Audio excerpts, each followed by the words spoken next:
Once again, welcome back to KCS Classes. KCS Classes-ന്റെ മറ്റൊരു പുതിയ വീഡിയോയിലേക്ക് എല്ലാവർക്കും സ്വാഗതം. This is Kiran CS. Calicut university MCOM first semester എക്സാംസിന്റെ ഇമ്പോർട്ടൻറ്റ് ക്വസ്റ്റ്യൻസിന്റെ സീരീസ് ആണ് നമ്മളിപ്പോൾ ചെയ്തുകൊണ്ടിരിക്കുന്നത്. ഓൾറെഡി ഏറ്റവും ഇമ്പോർട്ടൻ്റ് ആയിട്ടുള്ള രണ്ട് problem papers, number 1 advanced management accounting, number 2 quantitative techniques. ഈ രണ്ട് സബ്ജക്റ്റിൻ്റെയും ഇമ്പോർട്ടൻറ്റ് ക്വസ്റ്റ്യൻസിന്റെ വീഡിയോ നമ്മൾ അപ്ലോഡ് ചെയ്ത് കഴിഞ്ഞിട്ടുള്ളതാണ്. കാണാത്തവരുണ്ടെങ്കിൽ കാണാം. നിങ്ങൾക്ക് സ്മാർട്ട് സ്റ്റഡിക്ക് വേണ്ടിയിട്ട് വളരെ ഹെൽപ്ഫുൾ ആയിരിക്കും. ഇന്നത്തെ വീഡിയോയിൽ നിങ്ങളുടെ ആദ്യത്തെ എക്സാമാണ് ഏറ്റവും ഇമ്പോർട്ടൻ്റ് ആയിട്ടുള്ള theory paper business environment and policy. ഈ ഒരു സബ്ജക്റ്റിൻ്റെ എൻറ്റയർ ഡീറ്റെയിൽസിലോട്ടാണ് നമ്മൾ പോകുന്നത്. ഏതൊക്കെയാണ് SC ചാപ്റ്റേഴ്സ്, ഏതൊക്കെ ചാപ്റ്റേഴ്സിലോട്ടാണ് നമ്മൾ മെയിനായിട്ട് ഫോക്കസ് ചെയ്യേണ്ടത്, മാർക്സ് ഏറ്റവും കൂടുതൽ വരുന്നത് എങ്ങനെയാണ്, ഇതൊക്കെ നമുക്ക് 1 by 1 ആയിട്ട് ഡിസ്കസ് ചെയ്യാം. വീഡിയോയിലോട്ട് പോണേക്കാൾ മുമ്പ് പറയാനുള്ളത്, നമ്മുടെ സ്ഥാപനം MCOM-ന് ഓൺലൈനായിട്ട് കോച്ചിങ് പ്രൊവൈഡ് ചെയ്യുന്ന സ്ഥാപനമാണ്. ലൈവ് ക്ലാസ് ഗൂഗിൾ മീറ്റിലൂടെ പ്രൊവൈഡ് ചെയ്യുന്നു. വീഡിയോ ക്ലാസ്സിൻ്റെ റെക്കോർഡും ആക്സസ് ചെയ്യാൻ സാധിക്കും. ക്ലാസ് കേട്ട് ഡൗട്ടുള്ളത് എപ്പോൾ വേണമെങ്കിലും ചോദിക്കുകയും ചെയ്യാം. ഫസ്റ്റ് സെമസ്റ്ററിലെ 4 സബ്ജക്ട്സ്, അക്കൗണ്ടിങ്, QT, OB, അതുപോലെ തന്നെ കോർപ്പറേറ്റ് ഗവേണൻസ്, ഈ 4 സബ്ജക്ട്സിൻ്റെ ക്ലാസ്സസ് നമ്മളിപ്പോൾ പ്രൊവൈഡ് ചെയ്തുകൊണ്ടിരിക്കുകയാണ്. മെജോറിറ്റി നമ്മുടെ ക്ലാസ്സസ് അവൈലബിൾ ആണ്. വീഡിയോ ക്ലാസ്സിൻ്റെ റെക്കോർഡ് ഉള്ളത് കൊണ്ട് തന്നെ നിങ്ങൾക്ക് എപ്പോൾ വേണമെങ്കിലും പഠിച്ച് ഡൗട്ടുള്ളത് ചോദിക്കാം, നല്ല മാർക്ക് സ്കോർ ചെയ്യാം. ഇതുവരെയുള്ള നമ്മുടെ റിസൾട്ട്സ് ഒക്കെ സൂപ്പർ റിസൾട്ട്സ് ആണ് കേട്ടോ.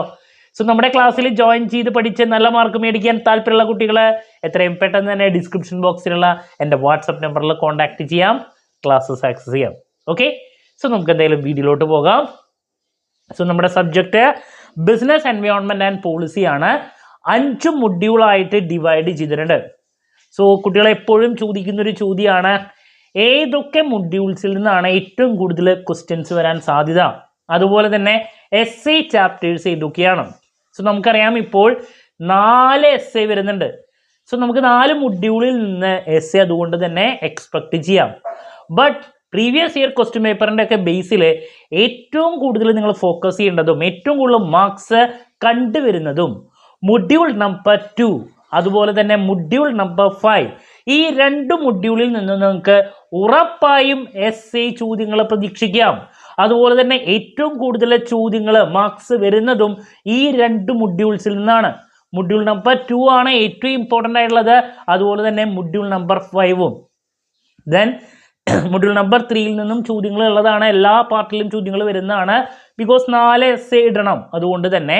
ബട്ട് ഏറ്റവും കൂടുതൽ കണ്ടുവരുന്നത് നിങ്ങൾ ഫസ്റ്റ് പ്രയോറിറ്റൈസ് ചെയ്ത് പഠിക്കുമ്പോൾ module number 2, 5, then 3, 4, then last നിങ്ങൾ ഫസ്റ്റ് മൊഡ്യൂളിലോട്ട് പോയാലും മതി. ഇങ്ങനെ പ്രയോറിറ്റൈസ് ചെയ്ത് പഠിക്കുക. എങ്ങനെയാണ്? മൊഡ്യൂൾ നമ്പർ 2 പഠിക്കുക, 5 പഠിക്കുക, 3 പഠിക്കുക, ദെൻ 4 പഠിക്കുക, ദെൻ ലാസ്റ്റ് ഫസ്റ്റ് മൊഡ്യൂൾ നോക്കുക. ഇങ്ങനെ പഠിച്ചാൽ നിങ്ങൾക്ക് കുറച്ചും കൂടി സ്മാർട്ടായിട്ട് എൻറ്റയർ പൊസിഷൻസ് അവസാനിപ്പിക്കാൻ സാധിക്കും. കാരണം ഈ ഒരു സബ്ജക്റ്റിൽ ഒരുപാടുണ്ട് വായിക്കാൻ, വലിച്ചു വാരി ഇഷ്ടം പോലെ കാര്യങ്ങളൊക്കെ എടുക്കുന്നുണ്ട്. ബട്ട് നമ്മൾക്ക് സ്മാർട്ടായിട്ട് പഠിക്കണമെങ്കിൽ പെറുക്കി ഏറ്റവും കൂടുതൽ ഫോക്കസ് ചെയ്യേണ്ട ഏരിയാസ് അറിയും വേണം, അതിലോട്ട് ഫോക്കസ് ചെയ്യും വേണം. അങ്ങനെയാണെങ്കിൽ കുറച്ച് സമയം കൊണ്ട് തന്നെ മെജോറിറ്റി പോർഷൻസ് പഠിച്ച് നല്ല മാർക്കിലോട്ട്, മോർ ദാൻ 80% നമുക്ക് ക്വിക്കായിട്ട് എത്തിച്ചേരാൻ സാധിക്കുന്നുള്ളതാണ്. അതിനു വേണ്ടിയിട്ടുള്ള എൻറ്റയർ സപ്പോർട്ട് നമ്മൾ ഈ വീഡിയോയിലൂടെ നൽകുന്നതാണ്. അതുപോലെ തന്നെ ലാസ്റ്റ് മൊമെൻറ്റിൽ പഠിക്കുന്ന കുട്ടികൾ ഒന്ന് പാസ്സാകണമെങ്കിലും ഫോക്കസ് ചെയ്യേണ്ട കാര്യങ്ങളും ഡിസ്കസ് ചെയ്യും കേട്ടോ. സോ നമുക്ക് സ്റ്റാർട്ട് ചെയ്യാം. സോ ഞാൻ ഓർഡറിൽ തന്നെ ഡിസ്കസ് ചെയ്ത് പോവുകയാണ്. അപ്പോൾ ആദ്യത്തെ മൊഡ്യൂൾ എന്ന് പറയുന്നത് ബേസിക്സ് ആണ്, ഇൻട്രൊഡക്ഷൻ ടു ബിസിനസ് എൻവയോൺമെൻറ്റ്. ഈ ഒരു മൊഡ്യൂളിൽ നിന്ന് സാധാരണ 2 വെയിറ്റേജിൻ്റെ ഒരു ചോദ്യം, ദെൻ 3 വെയിറ്റേജിൻ്റെ ഒരെണ്ണം, ഇത് മാത്രമാണ് കണ്ടുവരാറ്. ബട്ട് കഴിഞ്ഞ പ്രാവശ്യമാണ് ഒരു essay ചോദ്യം വന്നിട്ടുള്ളത്. ഓക്കെ, സോ അതുകൊണ്ടാണ് ഞാൻ പറഞ്ഞത് ലാസ്റ്റ് പ്രയോറിറ്റൈസ് ചെയ്താൽ മതി ഈ ഒരു മൊഡ്യൂളിനെ എന്നുള്ളത്. അപ്പോൾ എന്തായാലും നമുക്കിതിൽ നിന്ന് ഫോക്കസ് ചെയ്യേണ്ട കാര്യങ്ങൾ ഏതൊക്കെയാണെന്നുള്ളതെന്ന് പറയാം. ആദ്യം തന്നെ ബിസിനസ് എൻവയോൺമെൻറ്റ് എന്താണ്? കഴിഞ്ഞ പ്രാവശ്യത്തെ ക്വസ്റ്റ്യൻ പേപ്പറിൽ 2 വെയിറ്റേജിൻ്റെ ചോദ്യമായിട്ട് ആദ്യം വന്നിട്ടുണ്ടായിരുന്നത് ഈ ഒരു ചോദ്യമാണ്. നിർബന്ധമായും പഠിച്ചു വയ്ക്കുക. അതിനുശേഷം characteristics of business environment, significance of business environment, ഇതിലേതെങ്കിലും ഒരെണ്ണം നമുക്ക് 3 വെയിറ്റേജിൻ്റെ ചോദ്യത്തിൽ പ്രതീക്ഷിക്കാം. നോക്കി വയ്ക്കുക. ചിലപ്പോൾ മാത്രം പ്രതീക്ഷിക്കണമല്ലോ, എന്നാലും നോക്കി വയ്ക്കുക, ബേസിക്സ് ആണല്ലോ. ദെൻ അതിനുശേഷം ഞാൻ പറഞ്ഞു ഫാക്ടേഴ്സ് ഇൻഫ്ലുവൻസിങ് ബിസിനസ് എൻവയോൺമെൻറ്റ്. കഴിഞ്ഞ പ്രാവശ്യം SCക്ക് ചോദിച്ചതാണ്. സോ അതാണ് നമ്മൾ എന്താണ് കുറച്ച് വർഷങ്ങൾക്ക് ശേഷം SC ആയിട്ട് ഇതിൽ നിന്ന് വന്നൊരു ചോദ്യം. നിർബന്ധമായും അപ്പോൾ നോക്കി വെക്കുക. Factors influencing business environment. 2 types of business environment, internal ഉണ്ട്, എക്സ്റ്റേണൽ ഉണ്ട്. എല്ലാ കാര്യങ്ങളും കവർ ചെയ്യാൻ ശ്രമിക്കുക. അതിൽ ഈ പറയുന്ന എക്സ്റ്റേണൽ എൻവയോൺമെൻറ്റിൽ മൈക്രോ എൻവയോൺമെൻറ്റ് ഉണ്ട്, മാക്രോ എൻവയോൺമെൻറ്റ് ഉണ്ട്.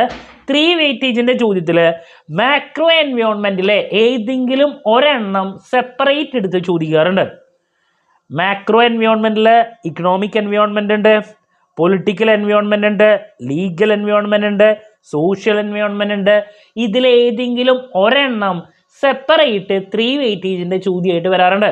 അപ്പോൾ ഞാൻ പറഞ്ഞു കഴിഞ്ഞതിൻ്റെ മുമ്പത്തെ വർഷങ്ങളിലൊക്കെ സാധാരണ ബേസിക് ആയിട്ടുള്ളൊരു ചോദ്യം 2 വെയിറ്റേജിനാണ്. ഇപ്പോൾ ബിസിനസ് എൻവയോൺമെൻറ്റ് എന്താണ്, പിന്നെ ഈ പറഞ്ഞ മാക്രോ എൻവയോൺമെൻറ്റിലെ ഏതെങ്കിലും ഒരെണ്ണം 3 വെയിറ്റേജിൻ്റെ ചോദ്യമായിട്ട് വരാറുണ്ട്.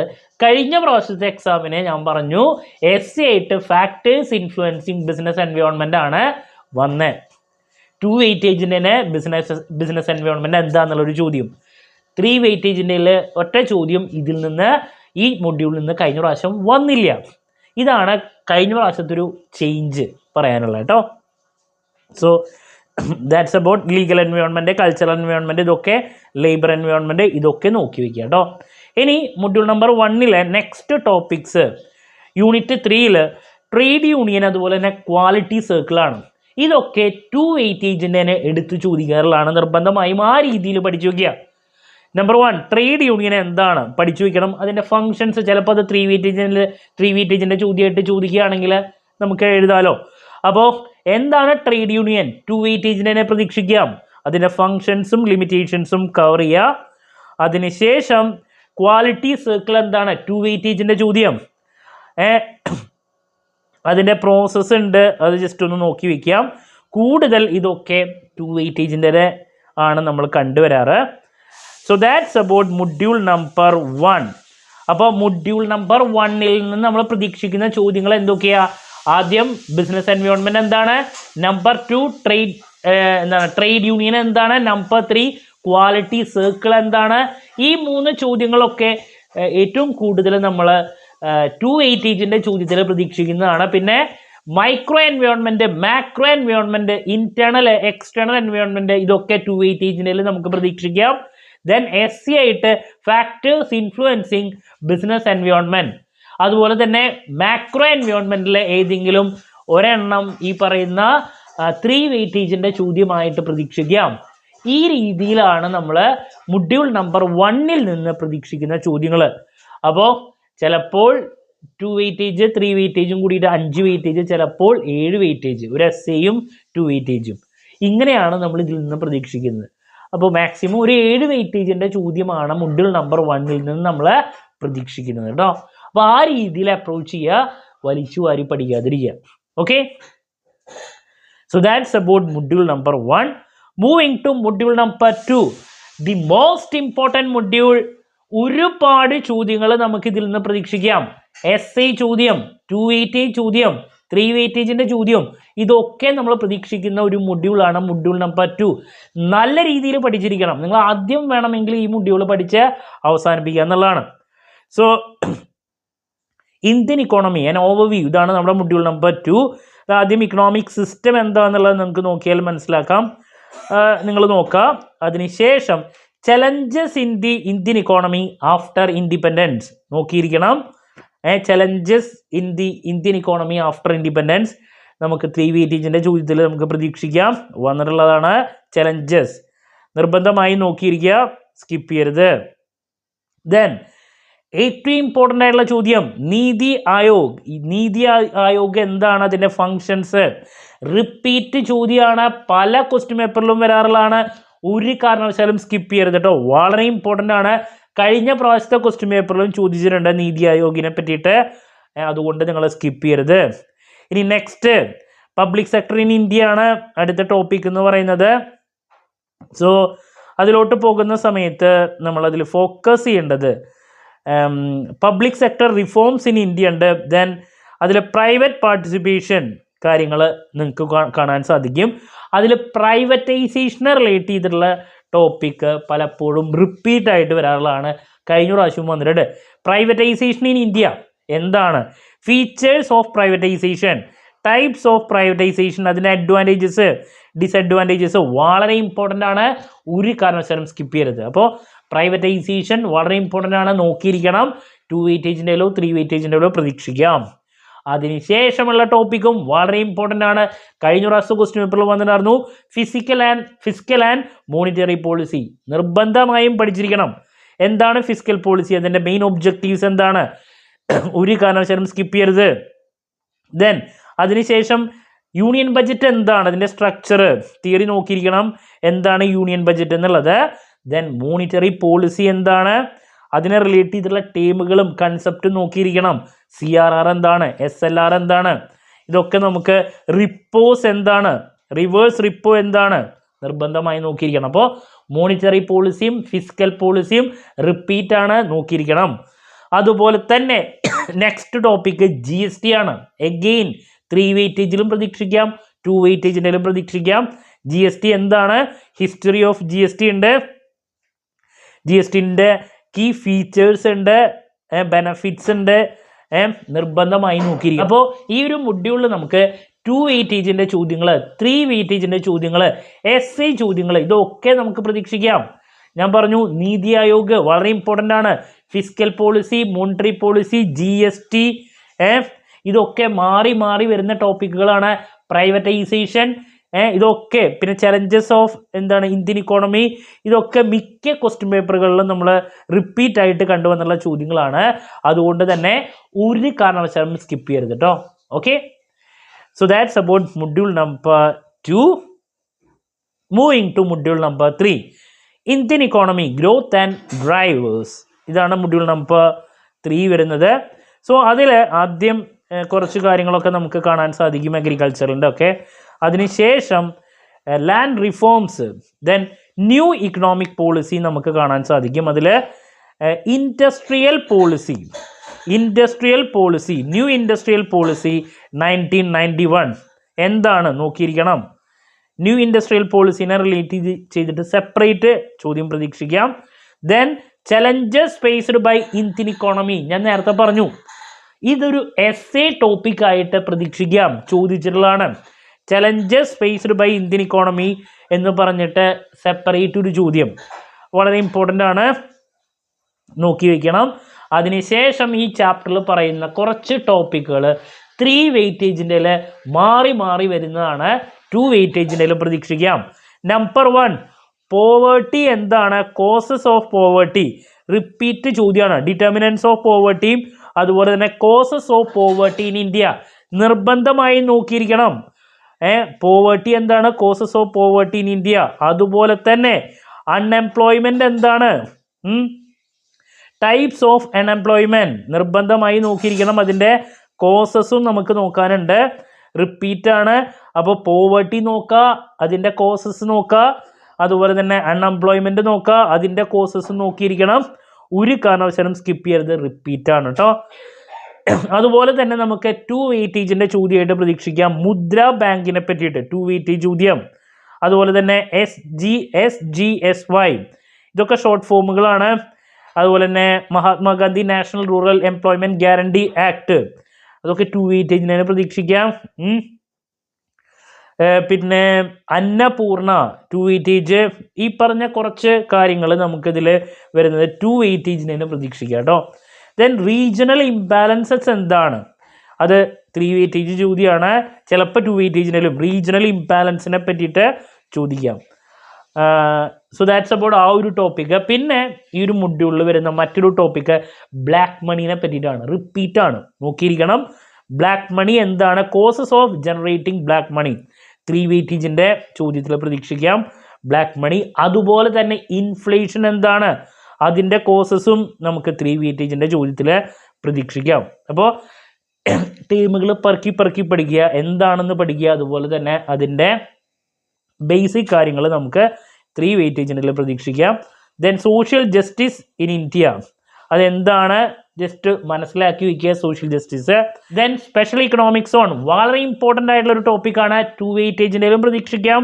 അതുപോലെ തന്നെ 3 വെയിറ്റേജിൻ്റെയും പ്രതീക്ഷിക്കാം. സെസ് എന്താണ്, അതിൻ്റെ ഒബ്ജക്റ്റീവ്സ്. വളരെ ഇമ്പോർട്ടൻ്റ് ആണ്. സോ അതാണ് മറ്റൊരു ഏരിയ ഈ ഒരു മൊഡ്യൂളിൽ വരുന്നത്. പിന്നെ India and the knowledge of ഇക്കോണമിയാണ്. അതിൽ നിന്നൊന്നും അങ്ങനെ ചോദ്യങ്ങൾ വന്നിട്ടില്ല. അതിലെ ലാസ്റ്റ് ഏരിയ ആണ് ഏറ്റവും ഇമ്പോർട്ടൻ്റ് ആയിട്ടുള്ളത്. SCക്ക് പ്രതീക്ഷിക്കാം, അതല്ലെങ്കിൽ 3 വെയിറ്റേജിനിൽ പ്രതീക്ഷിക്കാം. ചോദിച്ചിട്ടുള്ളതാണ്. ഗ്ലോബലൈസേഷൻ എന്താണ്? Impact of globalisation, consequences of globalisation. ഒരു കാരണവശാലും സ്കിപ്പ് ചെയ്യരുത്. വളരെ ഇമ്പോർട്ടൻ്റ് ആയിട്ടുള്ള ഒരു ടോപ്പിക്കാണ് കേട്ടോ ഗ്ലോബലൈസേഷൻ. SCക്കും പ്രതീക്ഷിക്കാം, 3 വെയിറ്റേജിനിലും പ്രതീക്ഷിക്കാം. അപ്പോൾ ഇതിൽ പറഞ്ഞിട്ടുള്ള ടോപ്പിക്കുകൾ പെറുക്കി പഠിക്കുക. എന്തൊക്കെയാ? Poverty, unemployment, black money, inflation, globalisation. ഈ ടേമുകളൊക്കെയാണ് ഏറ്റവും ഇമ്പോർട്ടൻ്റ് ആയിട്ടുള്ളത്. ഇതൊക്കെ നമുക്ക് 3 വെയിറ്റേജ്, അത് സ്പെഷ്യൽ ഇക്കണോമിക്സ് ആണ്. 3 വെയിറ്റേജ്, 2 വെയിറ്റേജ്, കുറച്ച് റിപ്പീറ്റ് ആയിട്ട് SAക്ക് ഈ പറഞ്ഞ ഗ്ലോബലൈസേഷനൊക്കെ കണ്ടുവരാറുണ്ട്. കഴിഞ്ഞ പ്രാവശ്യം ചോദിച്ചിട്ടുണ്ടായിരുന്നു. Okay, so that's about module number 3. Module number 2ഉം മൊഡ്യൂൾ നമ്പർ 3ഉം 3 പാർട്ടിലും ചോദ്യങ്ങൾ വരുന്ന മൊഡ്യൂൾസ് ആണ്. ചങ്ക് മൊഡ്യൂൾസ് ആണ്. നിങ്ങൾ വളരെ ഇമ്പോർട്ടൻസ് കൊടുത്ത് അതുകൊണ്ട് തന്നെ നിർബന്ധമായും പഠിച്ചിരിക്കണം. Okay, moving to module number 4. Module number 4ൽ ഒരുപാട് കവർ ചെയ്യാനുണ്ട്. ദെൻ ചിലപ്പോൾ ഈ പറഞ്ഞ SAക്ക് 4 essay ഇടേണ്ട ഒരാവശ്യമുള്ളത് കൊണ്ട് തന്നെ essay ഒരെണ്ണം ചിലപ്പോൾ ഒക്കെ ഇടാറുണ്ട്. ഓക്കെ, അപ്പോൾ foreign direct investment and foreign portfolio investment, ഇതാണ് മൊഡ്യൂൾ നമ്പർ 4 വരുന്നത്. സോ ഇതിൽ എന്താണ് FDI നിർബന്ധമായി നോക്കിയിരിക്കണം. 2 വെയിറ്റേജിനൊക്കെ പ്രതീക്ഷിക്കാം. ദെൻ ഫോറിൻ പോർട്ട്ഫോളിയോ ഇൻവെസ്റ്റ്മെൻറ്റ് എന്താണ്, FPI എന്താണ്, ഇതിൻ്റെ ഡിഫറൻസ് നോക്കിയിരിക്കണം. രണ്ടിൻ്റെയും ബെനഫിറ്റ്സും നോക്കിയിരിക്കണം. FDIയും FPIയും തമ്മിലുള്ള ഡിഫറൻസ്, രണ്ടിൻ്റെയും ബെനഫിറ്റ്സും നോക്കിയിരിക്കണം. 2 വെയിറ്റേജിൻ്റെ പ്രതീക്ഷിക്കാം. FDI എന്താണ്, FPI എന്താണ്, അതുപോലെ തന്നെ അതിൻ്റെ ബെനഫിറ്റ്സും നോക്കിയിരിക്കണം കേട്ടോ. ഡിഫറൻസും ഞാൻ നോക്കാൻ പറഞ്ഞു, റിപ്പീറ്റ് ആയിട്ട് വരുന്ന കാര്യമാണ്. നെക്സ്റ്റ് ക്ലാസിഫിക്കേഷൻ അല്ലെങ്കിൽ ടൈപ്സ് ഓഫ് FDI ആണ്. നമുക്ക് essay ഒരെണ്ണം ഇടേണ്ട ഒരാവശ്യമുള്ളത് കൊണ്ട് വേണമെങ്കിൽ നമുക്ക് പ്രതീക്ഷിക്കാം. എന്താണ് ക്ലാസിഫിക്കേഷൻ അല്ലെങ്കിൽ ഡിഫറെൻറ്റ് ടൈപ്സ് ഓഫ് FDI എന്ന് പറയുന്നത്. ഒരു essayക്ക് 4 essay ഇടണമല്ലോ. ആ ഒരു സാഹചര്യത്തിലാണ് നമ്മൾ ഇതിൽ നിന്ന് പ്രതീക്ഷിക്കുന്നത്. പിന്നെ റീസെൻറ്റ് പോളിസീസ് ഓഫ് FDIയും നമുക്ക് SAക്ക് ഇതിലേതെങ്കിലും ടൈപ്സോ റീസെൻറ്റ് പോളിസീസോ ആണ് നമ്മൾ SAക്ക് പ്രതീക്ഷിക്കുന്നൊരു ടോപ്പിക് എന്ന് പറയുന്നത്. പിന്നെയുള്ളതൊന്നും നമ്മൾ അങ്ങനെ അതിൻ്റെ താഴെ വരുന്നതൊന്നും അങ്ങനെ റിപ്പീറ്റ് ആയിട്ട് വന്നിട്ടില്ല. പിന്നെ ഏറ്റവും ഇമ്പോർട്ടൻ്റ് ആയിട്ടുള്ളൊരു ടോപ്പിക്കാണ് FEMA, foreign exchange management act. 2 വെയിറ്റേജിൻ്റെ പ്രതീക്ഷിക്കാം, അതുപോലെ തന്നെ 3 വെയിറ്റേജിൻ്റെ പ്രതീക്ഷിക്കാം. അതിൻ്റെ ഒബ്ജക്റ്റീവ്സ് നിർബന്ധമായും പഠിച്ചിരിക്കണം. FEMAനെ പറ്റിയിട്ടുള്ള ചോദ്യം റിപ്പീറ്റ് ആണ്, ഒരു കാരണവശാലും സ്കിപ്പ് ചെയ്യാൻ പാടില്ല കേട്ടോ. ഓക്കെ, അതുപോലെ തന്നെ MNCയുടെ റോള്. MNC എന്താണ്? Role and recent trends, problems and consequences, features of MNC 3 വെയിറ്റേജിൻ്റെ ചോദ്യത്തിൽ പ്രതീക്ഷിക്കുന്നുണ്ട്. MNC എന്താണെന്ന് 2 വെയിറ്റേജിനും പ്രതീക്ഷിക്കാം. അതിൻ്റെ എന്താ പറയുക, ഫീച്ചേഴ്സ്, റോള്, ഡിമെറിറ്റ്സ്, ഇതൊക്കെ നമുക്ക് വേണമെങ്കിൽ 3 വെയിറ്റേജിനും പ്രതീക്ഷിക്കാം. ഒരു കാരണവശാലും സ്കിപ്പ് ചെയ്യരുത്. അതുപോലെ തന്നെ മറ്റൊരു ചോദ്യം കോമ്പറ്റീഷൻ ലോ ആണ്, റിപ്പീറ്റ് ചോദ്യമാണ്. കോമ്പറ്റീഷൻ എന്താണ്? കോമ്പറ്റീഷൻ ആക്ട്, കോമ്പറ്റീഷൻ്റെ ബെനഫിറ്റ്സ്, മീനിങ്, കോമ്പറ്റീഷൻ കമ്മീഷൻ ഉണ്ട്. അതിനെപ്പറ്റിയുള്ള ചോദ്യം 3 വെയിറ്റേജിൻ്റെ നമ്മൾ പ്രതീക്ഷിക്കുന്നുണ്ട്. ദെൻ എക്സിം പോളിസി 2 വെയിറ്റേജ് ചോദ്യം, 2 വെയിറ്റേജിൻ്റെ ആണ്. അതിൻ്റെ ഫീച്ചേഴ്സ് നോക്കി വയ്ക്കുക. 3 വെയിറ്റേജിൻ്റെയിലും ഇടാൻ പറ്റുന്ന ഒരു ടോപ്പിക്കാണ് എക്സിം പോളിസി കേട്ടോ. സോ ഇതൊക്കെയാണ് ആ ഒരു ഏരിയയിൽ വരുന്നത്. പിന്നെ ഡിജിറ്റൽ ഇക്കോണമി, സ്റ്റാർട്ടപ്പ്, ഇതൊക്കെ 2 വെയിറ്റേജ് ചോദ്യത്തിൽ പ്രതീക്ഷിക്കുന്നുണ്ട്. എന്താണ് സ്റ്റാർട്ടപ്പ് നോക്കി വയ്ക്കുക.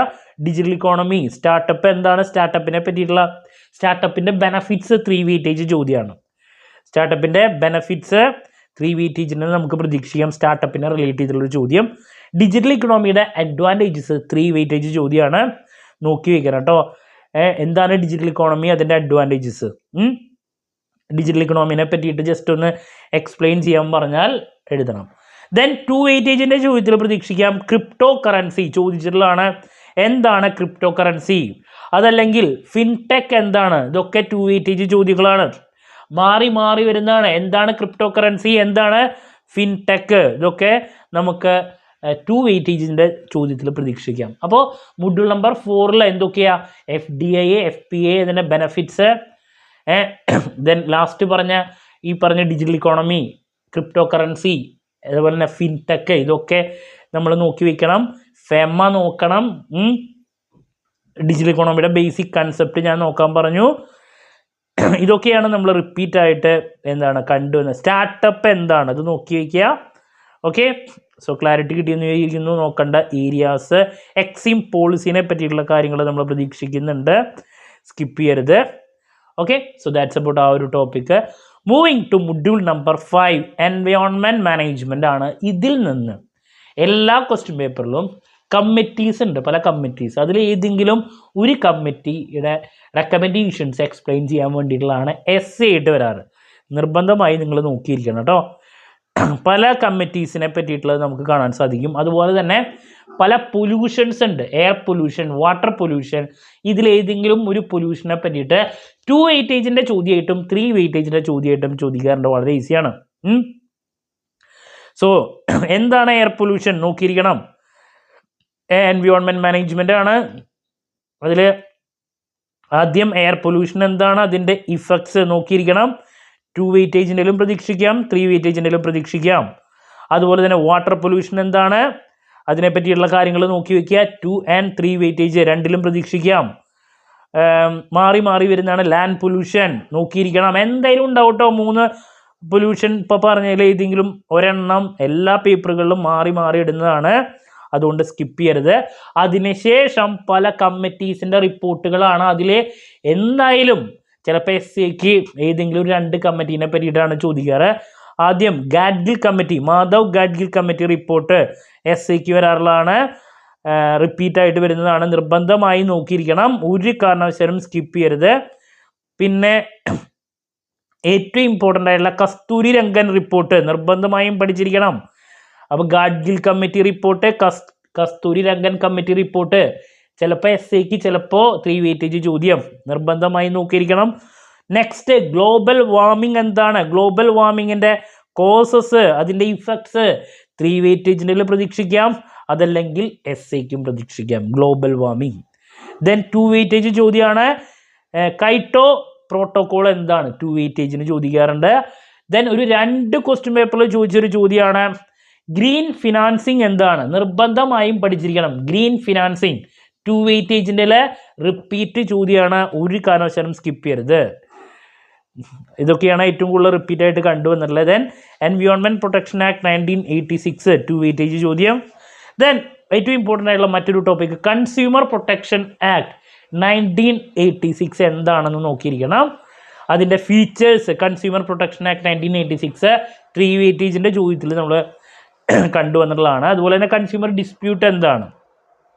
ദെൻ RTI 2 വെയിറ്റേജ് ചോദ്യം, റൈറ്റ് ടു ഇൻഫർമേഷൻ 2 വെയിറ്റേജിൻ്റെ നമ്മൾ പ്രതീക്ഷിക്കുന്ന ചോദ്യമാണ്. അതുപോലെ തന്നെ ഇൻഫർമേഷൻ ടെക്നോളജി ആക്ട് 2000 ഇതൊക്കെ എന്താണ് 2 വെയിറ്റേജിൻ്റെ ചോദ്യത്തിലാണ് നമ്മൾ കണ്ടുവരുന്നത് കേട്ടോ. അപ്പോൾ ഈ ഒരു മൊഡ്യൂളിൻ്റെ പ്രത്യേകത, ഇതിലെ പൊല്യൂഷൻ 3 എണ്ണം പറഞ്ഞിട്ടുള്ളതിൽ ഏതെങ്കിലും ഒരെണ്ണം 2 വെയിറ്റേജും വരാറുണ്ട്, 3 വെയിറ്റേജും വരാറുണ്ട്. റിപ്പോർട്ട് കസ്തൂരി രംഗനും ഗാഡ്ഗിലും അതിലേതെങ്കിലും ഒരെണ്ണം മാറി മാറി വരുന്നതാണ്. ഗ്രീൻ ഫിനാൻസിങ് ഇമ്പോർട്ടൻ്റ് ആണ്. അതുപോലെ തന്നെ ഗ്ലോബൽ വാർമിംഗ് ഇമ്പോർട്ടൻ്റ് ആണ്, നിർബന്ധമായി നോക്കിയിരിക്കണം. പിന്നെ പല ആക്ടുകളിൽ കൺസ്യൂമർ പ്രൊട്ടക്ഷൻ ആക്ട്, പിന്നെ ഈ പറഞ്ഞ environment protection act, then last നമ്മൾ പറഞ്ഞ എന്താണ് ഇൻഫർമേഷൻ ടെക്നോളജി, ആ ആക്ടുകളിൽ ഏതെങ്കിലും ഒരെണ്ണം നമുക്ക് 3 വെയിറ്റേജിൻ്റെ ചോദ്യമായിട്ടും പ്രതീക്ഷിക്കാം. So that's about module number 5. അപ്പോൾ ഇതാണ് 5 മൊഡ്യൂളിൻ്റെ ഡീറ്റെയിൽസ്. അപ്പോൾ ഒരുപാട് വായിക്കാനുണ്ട്, ബട്ട് നമ്മൾ ടോപ്പിക്കുകളിലോട്ട് ഡിറക്റ്റായിട്ട് മൂവ് ചെയ്ത് അങ്ങനെ പഠിക്കണം. മൊഡ്യൂൾ നമ്പർ 2ൽ നിന്നാണ് ഏറ്റവും കൂടുതൽ ചോദ്യം വരുന്നത്, അതുപോലെ തന്നെ മൊഡ്യൂൾ നമ്പർ 3യും. സോ നിങ്ങൾ പഠിച്ച് അവസാനിപ്പിക്കുമ്പോൾ ആദ്യം 2ഉം 3യും 5ഉം പഠിക്കുക. ഇതിൽ ഞാൻ പറഞ്ഞ ടോപ്പിക്കുകളിലോട്ട് നേരെ പോവുക. ഓരോ ടോപ്പിക്കും വലിച്ചു വാരി പഠിക്കുന്നതിന് പകരം 2 വെയിറ്റേജിൻ്റെ ചോദ്യങ്ങൾക്ക് വേണ്ടിയിട്ട് എന്താണെന്ന് പഠിക്കുക, അതിൻ്റെ ഫീച്ചേഴ്സ് ഒബ്ജക്റ്റീവ്സ് കവർ ചെയ്യുക. SAക്ക് പറഞ്ഞിട്ടുള്ള കാര്യങ്ങൾ നോക്കുക. ഗ്ലോബലൈസേഷൻ, ബിസിനസ് എൻവയോൺമെൻറ്റ് ഫാക്ടേഴ്സ്, റിപ്പോർട്ടുകൾ, പ്രൈവറ്റൈസേഷൻ, ഗ്ലോബലൈസേഷൻ, ദെൻ റിപ്പോർട്ടുകളുടെ ലാസ്റ്റ് പറഞ്ഞു ഗ്ലോബൽ വാർമിംഗ്, ഇങ്ങനെയുള്ള കുറച്ച് കാര്യങ്ങൾ. പിന്നെ ഈ പറഞ്ഞ 3 വെയിറ്റേജിൻ്റെ എടുത്തെടുത്ത് പഠിക്കേണ്ട കുറച്ച് കാര്യങ്ങൾ, പോവർട്ടി, ഇൻഫ്ലേഷൻ, അൺഎംപ്ലോയ്മെൻറ്റ്, അതുപോലെ തന്നെ monetary policy, NITI Aayog, special economic zone, FEMA, പല ആക്ടുകൾ, ഓരോരോ ചാപ്റ്റർ, ഇതൊക്കെ എടുത്തെടുത്ത് പഠിക്കുക. സോ വലിയൊരു സബ്ജക്റ്റാണ്. അതിൽ ഞാൻ പറഞ്ഞു ലാസ്റ്റ് മൊമെന്റിൽ പഠിക്കുമ്പോൾ 2, 3 എങ്കിലും ആദ്യം പഠിക്കുക, പിന്നെ 5 പഠിക്കുക, 4 then 1 ഇങ്ങനെ പഠിച്ച് അവസാനിപ്പിക്കുക. 2 വെയിറ്റേജിൽ റിപ്പീറ്റ് ആയിട്ട് വരുന്ന, എസ്സേക്ക് റിപ്പീറ്റ് ആയിട്ട് വരുന്ന, 3 വെയിറ്റേജിന് റിപ്പീറ്റ് ആയിട്ട് വരുന്ന ചോദ്യങ്ങളെ ഞാൻ സെപ്പറേറ്റിന് വീഡിയോ ചെയ്യുന്നതായിരിക്കും. ക്ലാരിറ്റി കിട്ടിയെന്ന് വിചാരിക്കുന്നു. സോ എന്ത് ഡൗട്ട് ഉണ്ടെങ്കിലും കമൻറ്റ് ചെയ്യുക, അതിനുള്ള മറുപടി ഞാൻ വീഡിയോസിലൂടെ നൽകുന്നതായിരിക്കും.